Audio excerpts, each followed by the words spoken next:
tutulak sa papunta dun, no? Yan. So, ayan, sabihin natin, this is x, y, at saka z. Pwede natin makuha yung components ng f natin, ng vector natin, using only theta y at saka phi. Hi, I'm Sir Generic AJ. This is Vector Mechanics for Engineers, Statics. Part 2 of Chapter 2, Statics of Particles. Forces and Equilibrium in Three-Dimensional Space.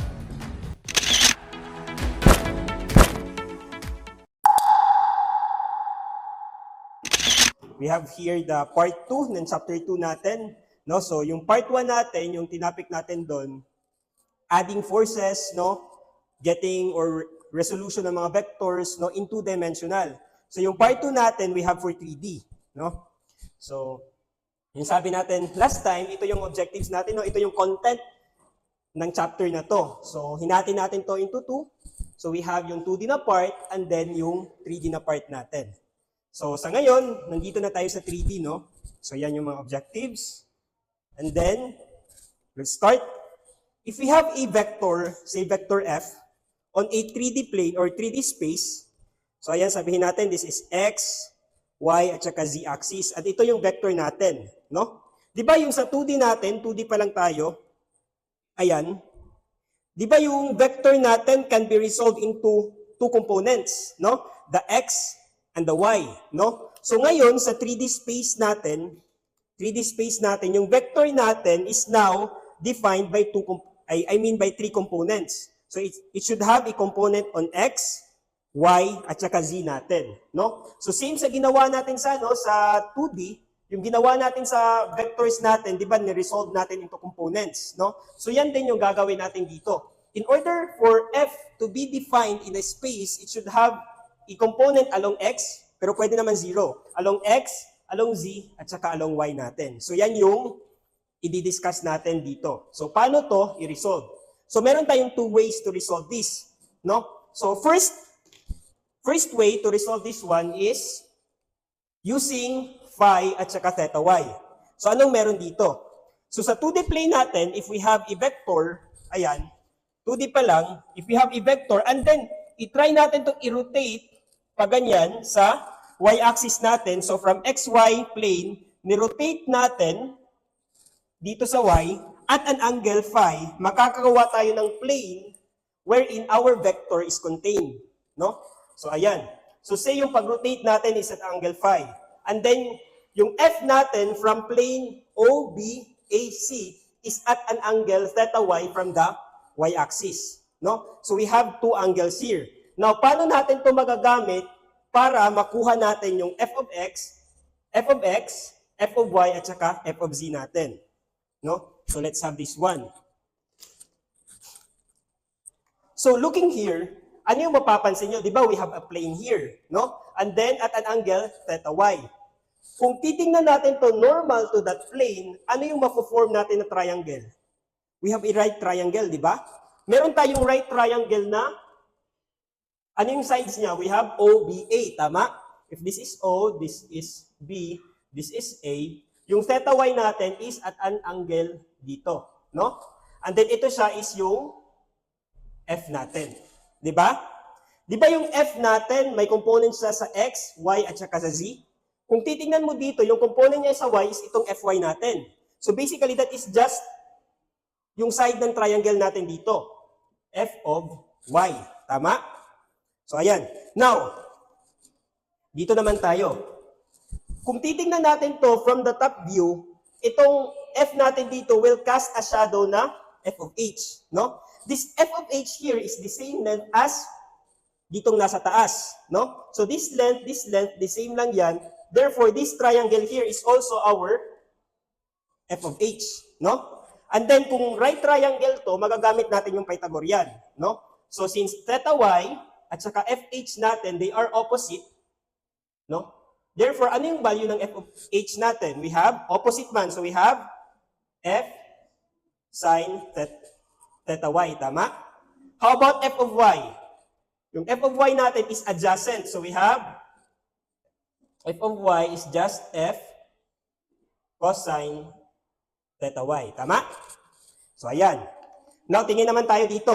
Kung ito si f of h, and then kung titingnan ko sa plane XZ, ito na plane XZ, looking from the top, no? And then knowing that this one here is yung phi, makikita naman natin dito, ito yung phi, titingnan natin to, ito siya is another triangle. And it's a right triangle, no? So kung titingnan natin dito, ayan, ayan, ayan. So kung ito siya is si f of h, ito dito is yung f of x natin, no? Ito naman dito, the same length to sila, no? So this is our f of z. And this angle here is our phi.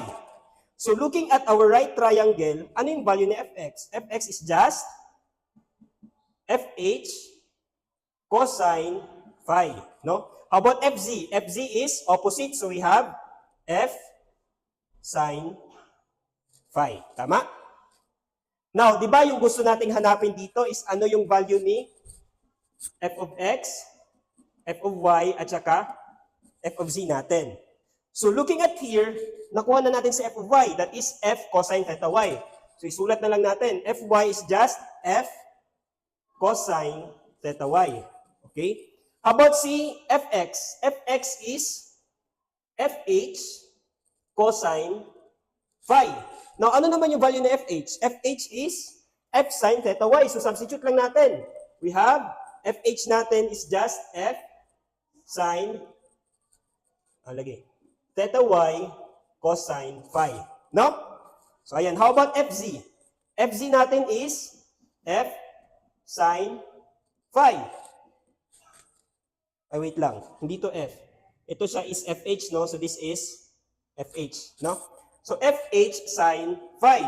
Ano naman yung fh natin? That is f sine theta y. So, we have, substitute lang, f sine theta y sine phi. No? So, if you're asked, ano yung value ni f of x, f of y, f of z, if given tayo ng f natin, and then we know this phi at saka theta y.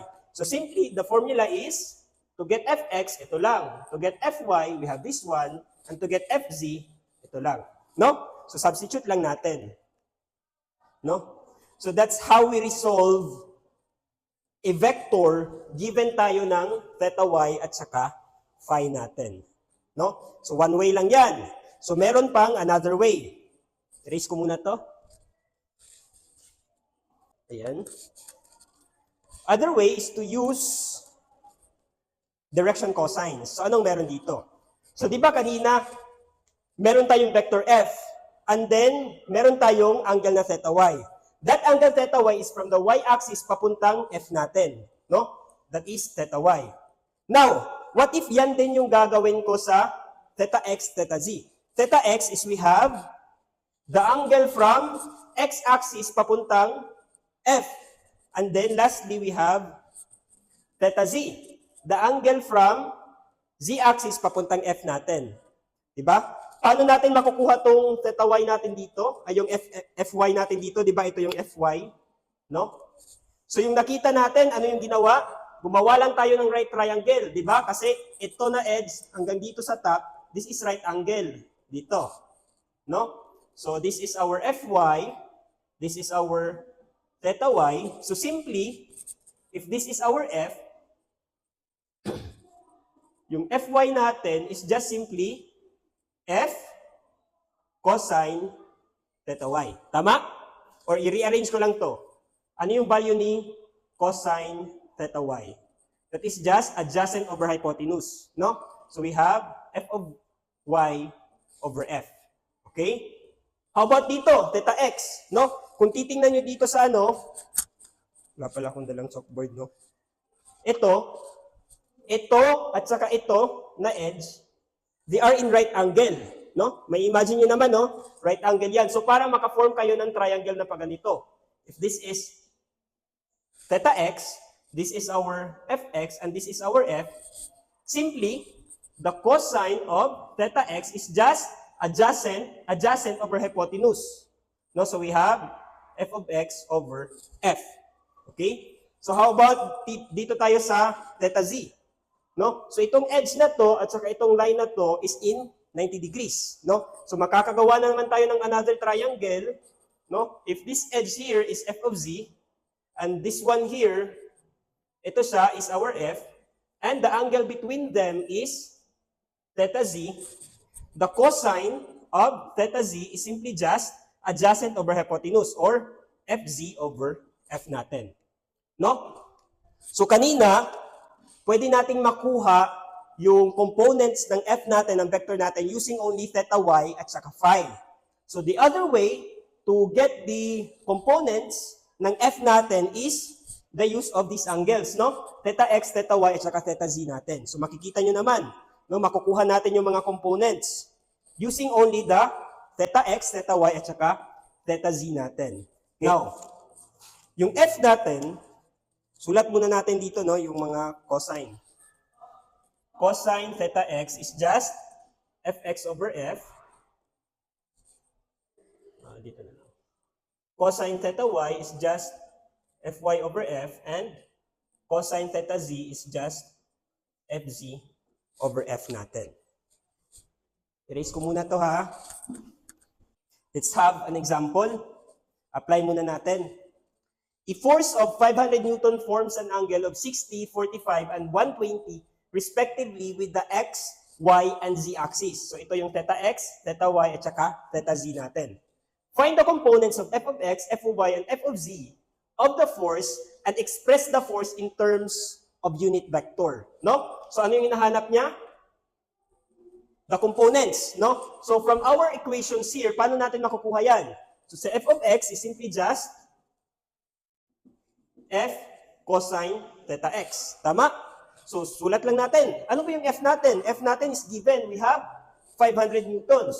So, we have here 500 cosine. Ano naman yung theta x? We have 60. No? So, ano yung value nito?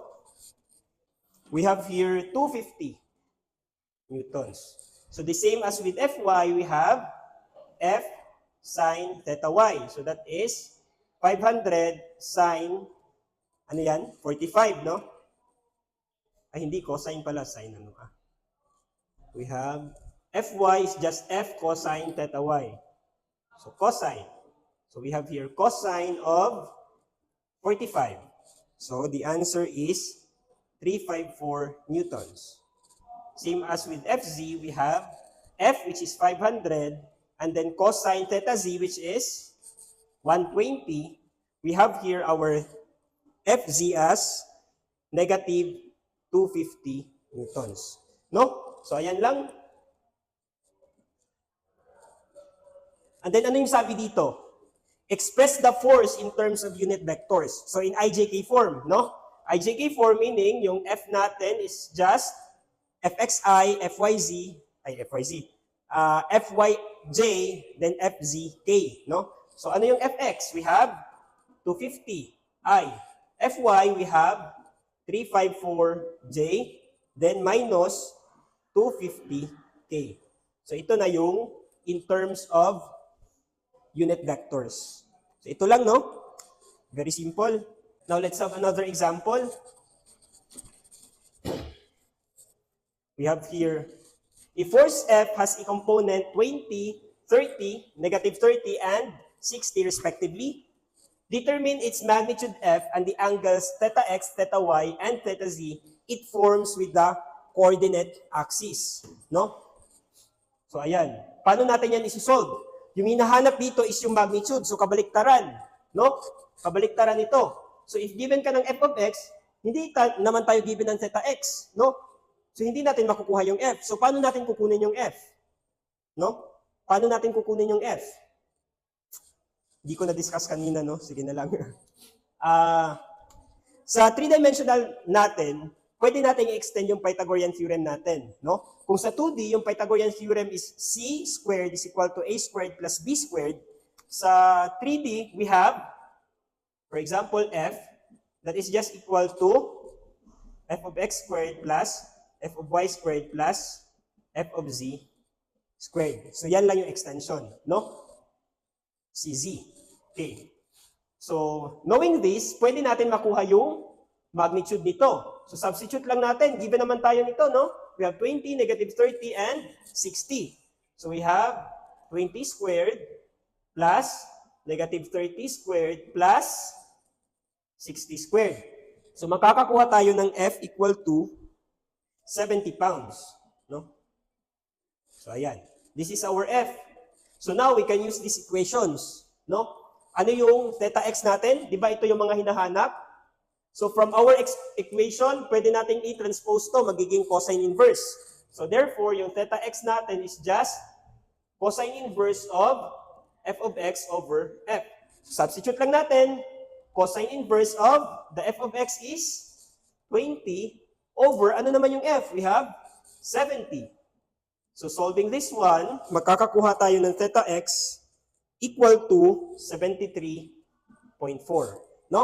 So in the same manner, we can get theta y. That is just cosine inverse of f of y, which is negative 30 over 70. No?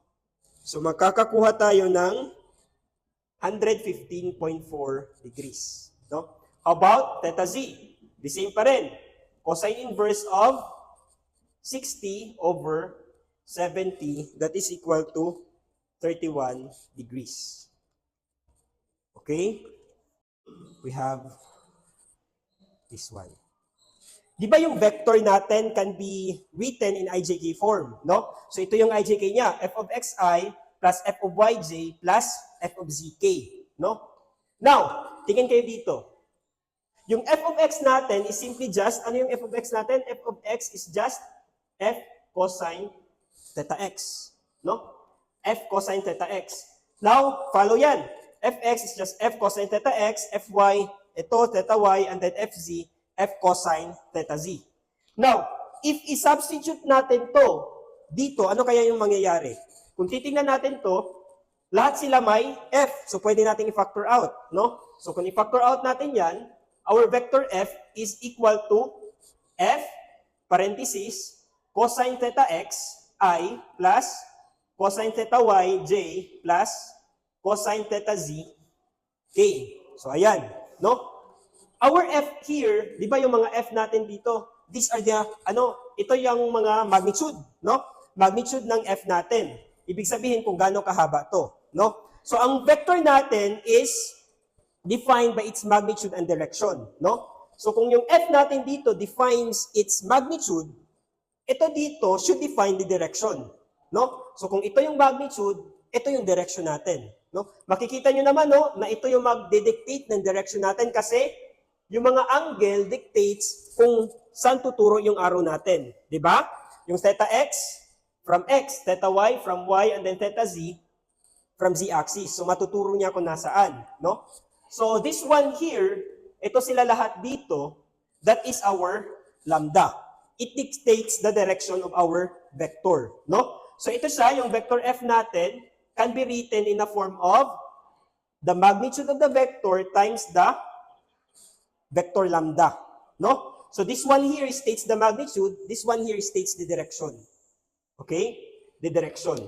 Now, ito siya, since that is a vector, ayan, that can be written also in the form of theta xi plus theta yj plus, lambda, lambda y z k. No?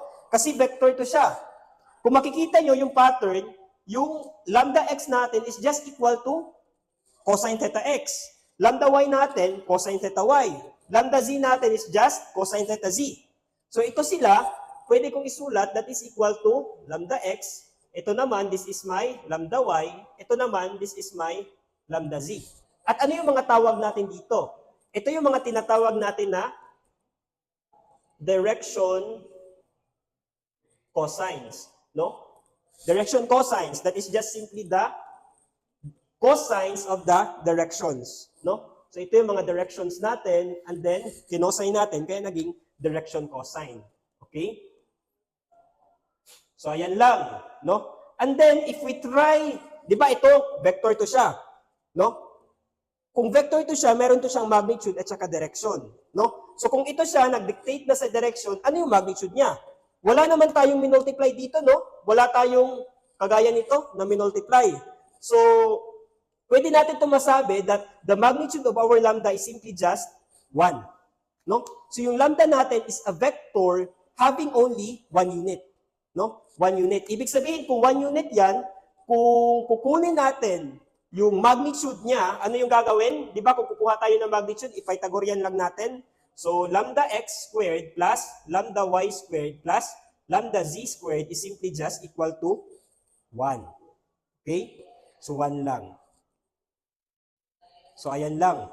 So, kung yung theta x natin is simply just cosine theta x, ayan, yung lambda x natin. So, pwede din pala, isulat natin as cosine theta x squared plus cosine theta y squared plus cosine theta z squared, that is equal to 1 also.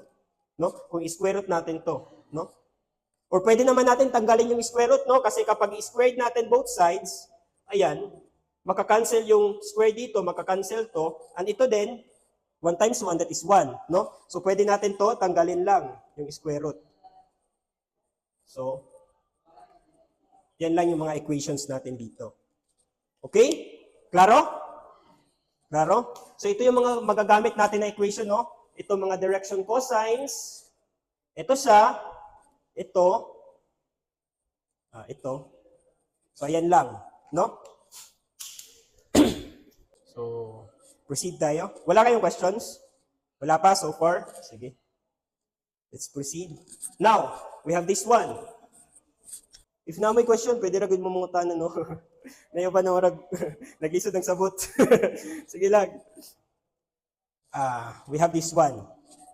Now, kanina, nagbigay tayo ng isang vector. Hinanap natin yung mga components, di ba? And then after, is inintroduce natin yung tinatawag natin na lambda at saka yung mga direction cosines. Now, what if we have a vector, alam natin yung magnitude niya. And then alam natin that that vector is along a certain line, no? 'Di ba? Sa ano natin, sa math natin, if meron tayong 2 points, pwede tayong makakagawa ng line, no? So if we have a force, ito, gawa tayo ng line, no? If we know that the force, yung magnitude ng force, alam natin, at alam natin that yung direction ng force natin is along that line, ayan, paano daw natin makukuha yung vector F natin? No? Alam lang natin yung dalawang point kung saan nakalagay or along yung vector F natin. And then yung isa nating alam is alam natin yung magnitude. So paano natin makukuha yung IJK form ng F natin? No? So ito yung introduce natin ngayon. No? Say we have a point M, and then we have a point N. And then i-connect natin yan, that line is where our F nakalagay. No? What we know here is yung magnitude lang ni F. And then we also know that yung F natin is along that line. No? Di ba sabi natin kanina that yung F natin can be written in a form of its magnitude times lambda n. Tama? No? Now, if we have 2 points here, kung gagawa ako ng vector, ayan, from point here papunta dito, ayan, makonsider kayo na vector, hindi? Makonsider kayo na vector kasi meron siyang length. Then, meron din siyang direction. Ano yung direction niya? From point M to N. No? So, that is another vector. So, isulat natin yan. Ano yung vector na yan? So, that is vector Mn. Okay? Now, kung ito siya is pwede masulat in a form of magnitude times its direction, ano naman to? So, that is just magnitude niya times the direction. Ano yung direction niya? Di ba the same sila ng direction? Tama? Papunta doon? So, ibig sabihin, yung direction nito, ayan din, the same sila. Tama? The same sila ng lambda. Now, therefore, yung lambda pala dito, that is just equal to vector Mn divided by the magnitude of Mn. Tama? So, ayan. So, itry natin to substitute dito. Pag substitute natin to dito, this becomes, ano mangyayari dito? We have F is equal to F times Mn over the magnitude Mn. No? So, ito yung equation na paulit-ulit natin gagamitin. So, we need to master paano to gamitin. No? So, ito, vector, ito siya, ano to? That is just the magnitude or the length of this line. No? The length of this line. Paano natin kukunin yung length na yan? Paano natin kukunin yung length nito? Itong blue line natin dito. Pythagorean. No? Pythagorean. Kasi yung Mn natin is just equal to square root of Mnx squared plus Mn mny squared plus mnz squared. Tama? Ano ba itong mga mnx, mny, mnz? Yan yung mga length niya sa x, y, at saka sa z component natin. Or kung titingnan natin, ito, ano yung length niya sa x? That is just simply this distance. Tama? Ano naman yung length niya along sa y? That is just simply that distance. Yung z naman, yan lang yan, no? So, x, y, at saka z natin. So, basically, yung mn natin is just equal sa dx natin or the difference ng x2 minus x1. So, kung ito yung x2, ito yung x1, so x2 minus x1, yan yung length na yan, no? So, pwede natin to isulat as square root of dx squared plus dy squared plus dz squared. Where our dx is just equal to x2 minus x1. dy natin is y2 minus y1. And dz natin is z2 minus z1. Okay? So, ayan lang. Pak. Okay, klaro? So far, yan lang, no? So, again, we have another equation, no? So, sa chapter 2 at saka sa chapter 3 natin, sa exam natin, paulit-ulit tong equation na to. So, this equation is yung kailangan yung i-practice paano gamitin, no? So, let's have an example paano to gamitin. So, let's have this one. Anong meron dito? Sabi dito, a tower guy wire is anchored by means of a bolt at A. The tension in the wire is 2,500 newtons. Determine the components f of x, f of y, and f of z of the force acting on the bolt and the angles theta x, theta y, and theta z defining the direction of the force. No? Sabihin natin, meron tayong hangin dito. No? So, kini siya, parang matutumbayan. So, ano yung ginawa nila? Ano yung ginawa ng mga engineers? Nilagyan niya dito ng guy wire. No? So, that guy wire, insert or exert a tension dito sa tower natin. No? So, kung titingnan natin dito sa point A, ayan, dito, meron tayong force, ito, parang ihihila niya, no? Kasi kapag may hangin tayo dito, ito siya is mahihila. No? So, dito sa point A natin, meron tayong force na tinutulak siya papunta doon. No? Ayan. So, meron tayong force F. And then, ano pa yung given natin? Meron tayong point B. No? Meron tayong point A. So, meron tayong magnitude ng force. Ano yung magnitude ng force?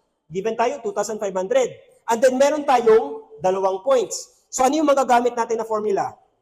Yung formula kanina, no? So, ano yung formula kanina? Sulat natin ulit. We have our F is simply just the magnitude of F multiplied by the vector connecting the 2 points. Ano yung point na yan? We have vector AB divided by the magnitude of AB. So, ayan lang. Substitute lang natin. Ano yung F natin? 2,500. Ano naman yung vector AB natin? So, vector to in IJK form, tama? So, IJK form. Paano natin to ma-IJK form? So, tingnan na natin yung X, Y, at saka Z. Yan, no? So, tingin tayo dito. So, assuming na ito yung X-axis natin, no? Ito yung Z-axis natin at ito yung Y-axis. So, Y, Z, at saka X. So, sa IJK form, magsisimula tayo sa I, J, then K, no? So, I means X, no? So, ilang unit papuntang along X-axis? Ayan. Ano yung length nito? Kung titingnan mo, 40, no? And then, we are going to the negative X-axis, no? So, yung isusulat natin dito, negative 40i. Okay? Klaro? Follow? Now, sa Y na naman tayo. So, pumunta siya dun sa taas, no? Ilang units yan? Yung height niya is 80, tama? And then, going positive. So, we have here, plus 80J. Okay? And then, lastly, pumunta siya sa harap, papunta dun.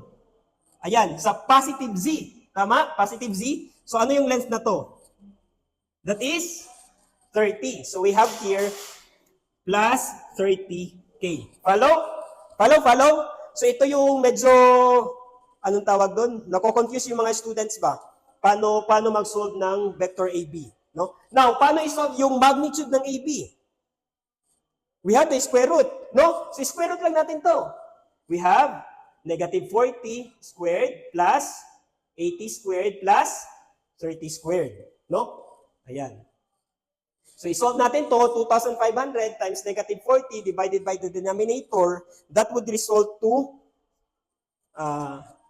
ito siya, we have negative 1060i, no? And then 2,500 times 80 divided by the denominator, that is plus 2120. And then lastly, ito we have 795k. This is J. Okay? This is now our vector F. No? Klaro, klaro? So ito yung f of x natin, ito yung f of y, and then ito yung f of z natin. Now, meron pa bang hinahanap? Meron pa, no? Ano daw yung mga angles? No, paano natin kunin yan? Paano natin kunin? Remember the direction cosines, no? So ano yung formula ng direction cosines? We have cosine theta x is simply just fx over f. Or simply, our theta x is just cosine inverse of fx over f. So substitute natin, cosine inverse, the f of x is negative 1060 over, ano naman yung f? Ano yung f? Ano yung sagot dito? Di ba ito yung f? Ano yung sagot natin dito? Pwede pa calculate, ano to? 94.34. Okay, this is 94.34, no? So, 94.34. So, therefore, yung theta x natin dito, that is just 115.1 degrees. No? How about theta y? So, simply, theta y, the same pa rin, no? Cosine inverse of fy. Ano yung fy? 2120 divided by, ano yung f? 94.3. Okay? Ano naman yung theta z natin? We have cosine inverse of fz, 795 divided by the f, which is 94.3. So yung theta y natin dito, this is 32.0 degrees. And yung theta z natin dito, this is 71.5 degrees. Okay? Klaro pa so far? Hindi confusing, no? Ano lang? Ito lang talaga yung formula na paulit-ulit dito. Once ma-master nyo to, okay na gid kayo. No? So, very easy lang naman, no? Ano yung direction? Take note ha, kapag papuntang negative axis, ano yung mangyayari dito? Magiging negative yan. Okay? Klaro, klaro? Sige. Let's have another example. Ito muna. Now, from our example, ano yung ginawa natin? Isang force, hinanap natin yung IGK form niya. And then, hinanap natin yung direction, yung mga theta x, theta y, theta z. Now, what if we have multiple forces? And then, yung hahanapin natin is yung resultant nila. No? So, i-add up natin. For example, yung kanina, yung guy wire natin. No? Yung ginamit natin, hindi lang isang wire. Gamitin natin maraming wire. So, we need to know ano yung resultant niya. So, paano natin kukunin yung resultant? Di ba yung vector f natin, meron tayong fx, fy, fz. Kung dadamihan pa natin yung mga vectors natin dito, paano natin kukunin yung resultant? Di ba sa pagkuha ng resultant, isum up natin lahat ng f of x, that is our rx. Sum up all the fy, that is our ry, and sum up all fz, that is our rz. So therefore, the component of the resultant is rx, ry, rz. So ayan lang, sum up lang natin lahat. Fx, fy, and then fz. Okay? Sige, try natin i-apply. And then, kung nakuha na natin yung Rx, Ry, Rz, and then tinatanong, ano yung magnitude ng resultant? Ano yung gagamitin? Pythagorean. No? And then, di ba, magnitude, kung vector siya, meron siyang direction. Paano kunin yung direction? Di ba, kung 2D, yung gagamitin natin is tangent inverse lang. Sa 3D, yung gagamitin natin, direction cosines. No? So, ito lang yung mga formula sa direction cosines. Let's have an example. We have here. Laka, kakulba, unsa man eh. No? Merong ibang student na makakita lang ng picture, hindi na tinatry na isolve. No? Kasi parang complicated na. Ano nangyayari dyan? No? So, una mong gawin, basahin mo muna yung problem. Huwag skip agad. No? So, we have here a wall section of precast concrete is temporarily held in place by the cable shown. If the tension is 840 in cable AB, ito daw 840, and then 1,200 sa cable AC, determine the magnitude and direction of the resultant of the forces exerted by cable AB and AC on stake A. No? So, ibig sabihin, ano daw yung resultant ng mga tension na na-experience ng stake A natin? So, dito tayo mag-origin. No? So, ayan. Kung dyan tayo mag-origin, somehow, parang ganito yung figure natin. Anyway, pwede tayo dito mag-origin. Pwede din tayo dito. Anywhere tayo mag-origin, the same yung makukuha natin. No? The same na magnitude. The same din na direction. Ay, magnitude lang bang hinahanap? Lagi. So, ayan. Maiiba yung direction niya kapag yung location ng origin natin is hindi sila the same. No? Pero yung magnitude na makukuha natin, the same lang. Pero let's try to follow kung ano yung meron sa book. No? I-try natin na dito tayo mag-origin.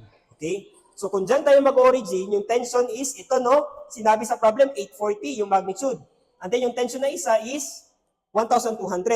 Di ba sabi natin that yung vector natin can be written in the form of magnitude times the lambda. No? So ito na, sinulat niya yung formula, magnitude times the lambda. And then ano yung gagawin? Sulat lang natin dito, no? Sulat natin yung mga forces. Ano yung mga forces involved? Si TAB and TAC. And then ano yung gagawin? Kunin natin yung mga FX nila. Kunin natin yung mga FY nila and then FZ nila. I-sum up natin lahat, that is our RX. Sum up natin to, that is our RY. Sum up natin to, that is our RZ. No? So to get the magnitude, we have R is equal to square root of Rx squared plus Ry squared plus Rz squared. Okay, follow? So ayan lang. Now, before we do this, kailangan muna natin mahanap yung mga components. So let's try TAC. So vector TAC is just equal to 1,200 times lambda AC. That lambda AC is just, ano yun? Vector AC over magnitude AC. No? So paano natin kukunin yung vector AC? Paano ulit yun? IJK. So X, Y, Z. So sige. Paano tayo makaka-proceed from point A papunta sa point B? So una muna tayo sa X. So papunta dito X. Wait lang. Align ba? Papunta dito X. And then pupunta siya sa Y. And then pupunta siya sa Z. Tama? So ano yung magnitude niya dito? That is 16. Positive, negative? Positive. Positive, no? Ay, positive ba? Hindi. Papunta, positive X, papunta doon. So ito siya, papunta doon. So we have negative. Dito talaga nagkakamali yung students, no? It's negative what? Negative 16. So we have here negative 16i. Sunod, papunta siya sa taas. Positive, negative? Positive what? Positive? Positive 8, no? So we have plus 8j. And then lastly, papunta siya doon. Positive? Positive? 11, no? Positive 11k. So ayan lang. Okay? So ano yung susunod? Magnitude. So square root of negative 16 squared plus 8 squared plus 11 squared. No? So therefore, yung TAC natin, ay hindi to TAC, TAB. Sorry, TAB pala, no? This is TAB. TAB. This is AB and then AB.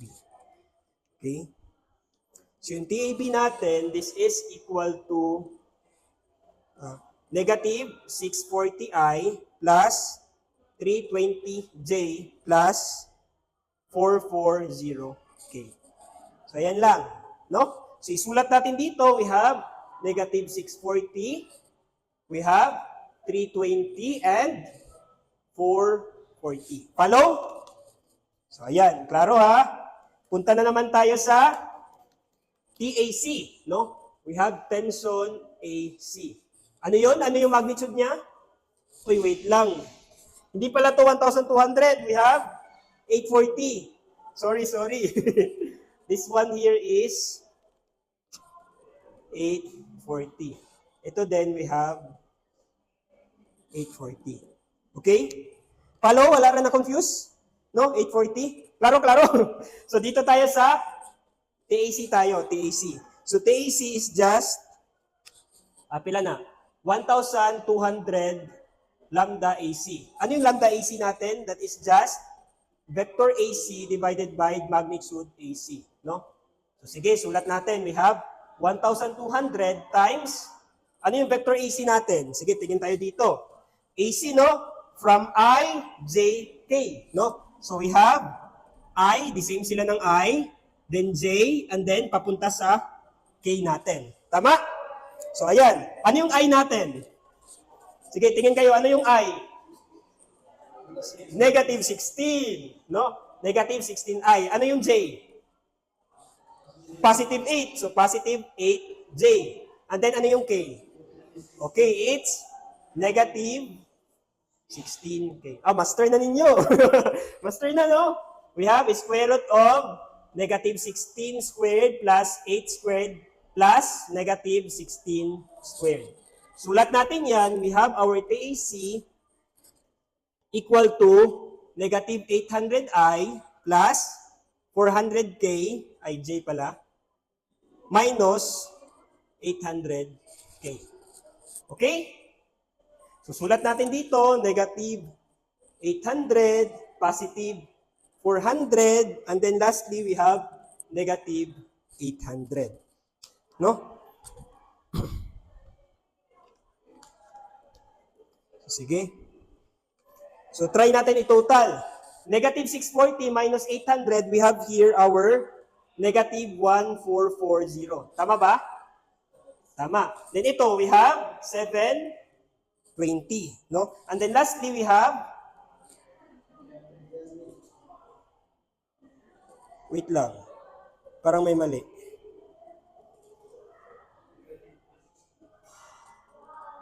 $360, no? Mali yung sa book.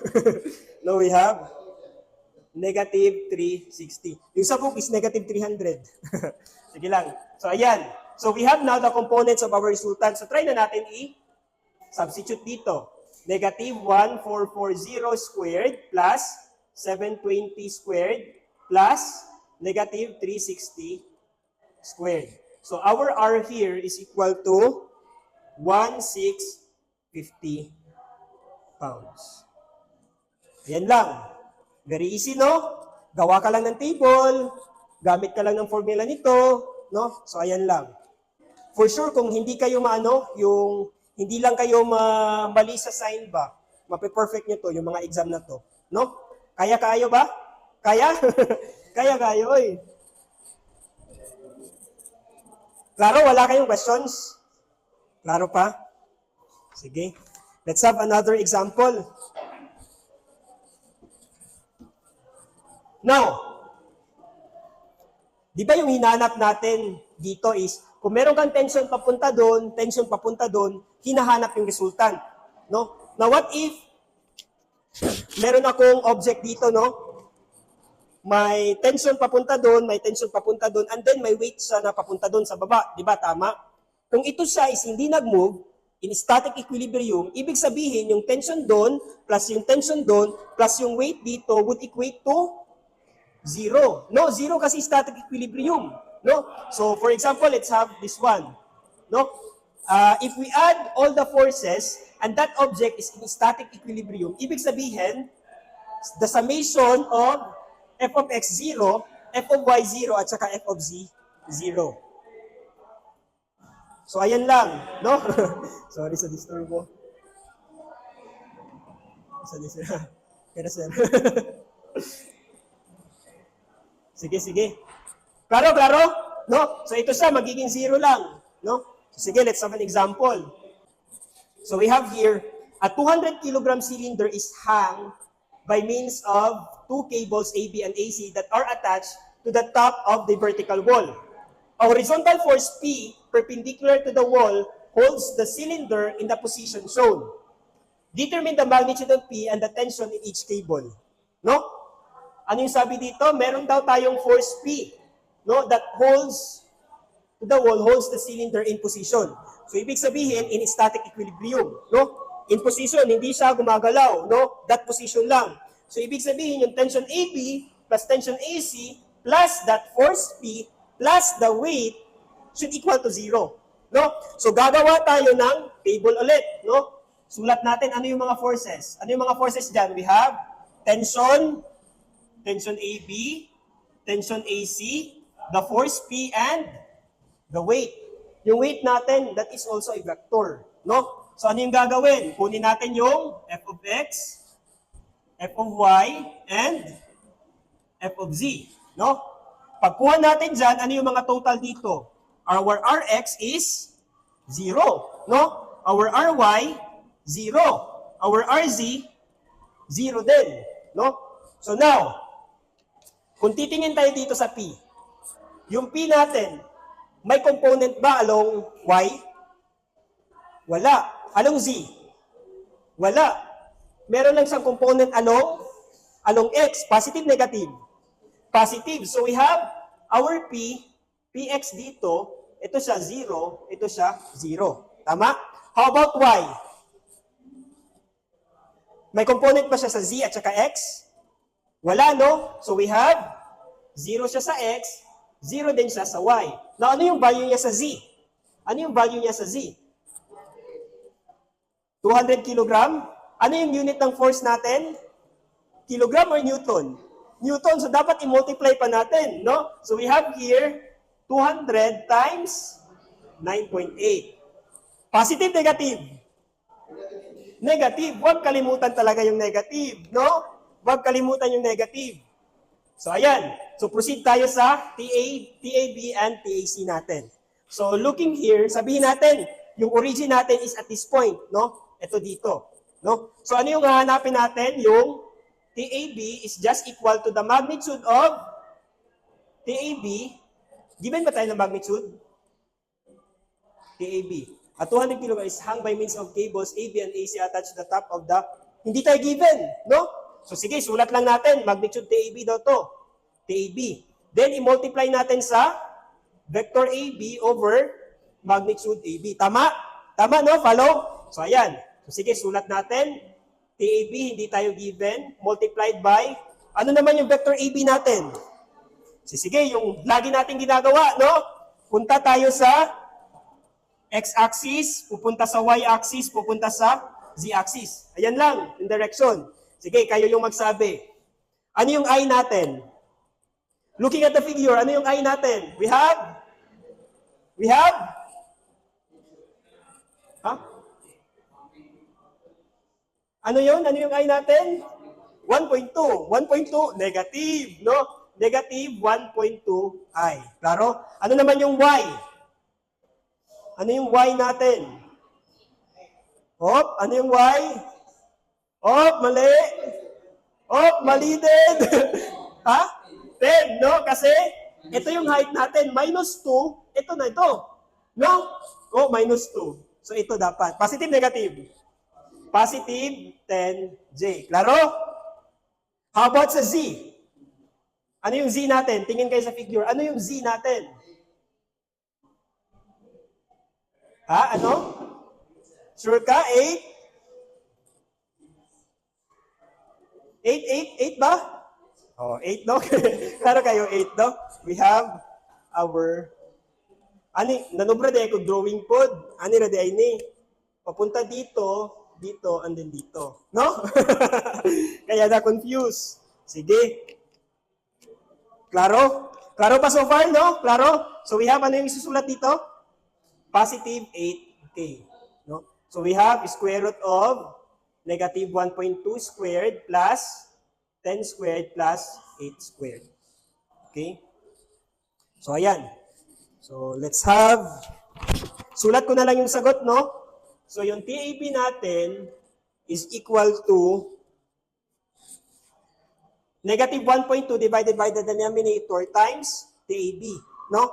So that is equal to negative 0.0933 TABI, no? How about sa Y? We have 0.7775 TABI. J, and then lastly, we have 0.622 TAB K. So, dinistribute ko lang yung TAB. Okay? Klaro? Klaro pa? Sige. Sulat natin dito, we have negative 0.0933 TAB. Ito naman, 0.7775 TAB. And then lastly, 0.622 TAB. Klaro? Sige. Ano ba yun? Sige lang. May mga TAB yan. Sige, punta tayo sa isa. We have here TAC. Sige daw. Kayo daw, diretso. Tingin kayo doon, mata-mata. Ano yung magnitude ng TAC natin? Hindi natin alam, no? Susulat lang natin. TAC daw, no? So, TAC, vector AC over AC. So, we have TAC hindi given. Ano naman yung vector AC? Sige daw, kayo. Ano yung I? Ano yung I? So, TAC is pupunta doon, aakyat, and then papunta doon. No? So, we have negative 1.2i, then plus, okay, 10j, then minus, okay, 10k. No? So, ayan lang. So, square root of negative 1.2 squared plus 10 squared plus negative 10 squared. Klaro? Klaro? So, we have here our TAC is equal to, sulat ko na lang, no? Negative 0.08455 TACI plus 0.7046 TACJ. And then lastly, we have negative 0.7046K. No? So, we have our TAB and our TAC. So, hindi pa yan nagtatapos dyan. Sulat muna natin dito. No? Negative 0.08455 TAC. Yung isa, 0.7046 TAC.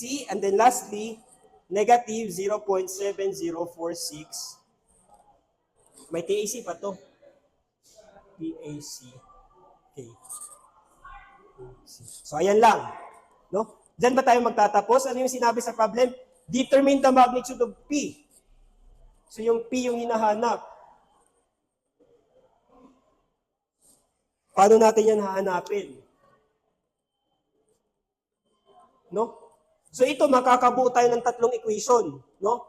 Equation 1, that is, ito plus ito plus ito plus ito equal to 0. Equation 1. Equation 2, ito plus ito plus ito equals 0. And then equation 3, sum up natin to equal to 0. So we have three equations. Ilan yung unknowns natin? TAC at saka PX. So we have 3 equations, 3 unknowns, ibig sabihin, solvable. No? So if we have the number of equation equal to the number of unknowns, pwede natin ito masolve. Sige, paano natin yan isosolve? Erase muna natin to. So ano yung first equation natin? We have negative, ito, isum up natin to sila, no? Negative 0.0933 TAB, then minus 0.08455 TAC, plus, ano niya dito? 1, no? Parang 1 PX, no? Tama? Plus 0 is equal to 0. So, ayan. First equation, no? Second equation, 0.7775 TAB plus 0.7046 TAC. Naka-follow to, no? Follow. Plus 0 PY. Tama? 0 times PY, 0. No? Plus 0 yung weight natin is equal to 0. And then lastly, we have 0.622 TAB minus 0.7046 TAC then plus 0 PZ, tama? 0 PZ plus Pila na siya? Pila to? 1960? 1960 is equal to 0. And then it's negative. So ayan. Sir, paano natin yan isosolve? Pwede ito i-calculator. No, i-calculator lang natin. Ano yung gagawin sa calculator? No? So, wait muna. Ito siya, pwede natin i-transpose sa kabila. Tama? So ito, mangyayari, this becomes equal to 1960. The same as ito din, no? That is equal to 0. And then ito, that is equal to 0. Okay? So ayan. Now, punta kayo sa calculator nyo, press mode. No? Para makapractice din kayo, press mode. And then, doon kayo sa equations. Kung may equations. And then, try to find, pwede makita. Equations. So, ito siya, wala tayong squared, no? So, ano lang? Ano yung pwede dyan? We have yung 2 natin, no? Equation 2. Ano yung sa equation 2? We have a and x plus, ano to? b and y plus c and z is equal to dn, no? So basically, itong x natin dito, this is our, ito siya, this is our TAB. Ito naman, this is our TAC, and this one here is our hindi, that is our T. No? So sige, click nyo to, and then try to input all the values here. No? Naka-arrange na yan. Input nyo lang, negative 0.0933. Sige, try nyo sa calculator nyo. No, kasi merong ibang student, alam paano i-solve, pero hindi alam paano mag-calcu. So try to practice using your calculator, no? So ayan. Kung i-equal nyo yan, may lalabas na value ng x. No? Ano yung value ng x dyan? Oh, 0. Hindi magiging 0 yung x. Basically, yung x natin, that is our TAB. No? So this is our TAB. And then yung y natin, that is our C.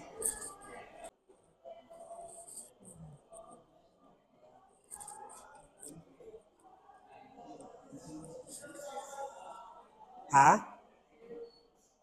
0? Ay, wait lang. Hindi, yung weight natin is going down, no? So, ito siya is, dito dapat nakasulat sa y-axis. Ito yung negative 1960. And then ito siya is 0. Sorry. Nabaliktad. So, we have here, ito siya is mas 0. So, ito, may erase din to. This one here is 1960 negative. No? Sorry. Ay, positive. Tama. Transpose pala sa kabila.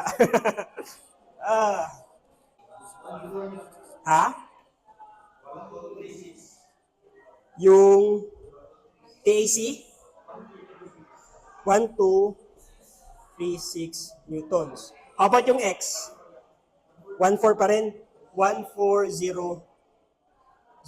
No? Ano na lang? 14. And then yung P? Okay, 2, 3, 5. No? Sige. Yung TAC? Ito, positive to. So, ayan lang. Ito lang naman yung hinahanap, no? So, okay na. So, wala kayong questions? Klaro lahat? Klaro? Even pag-calcu? Sige. This is Newtons.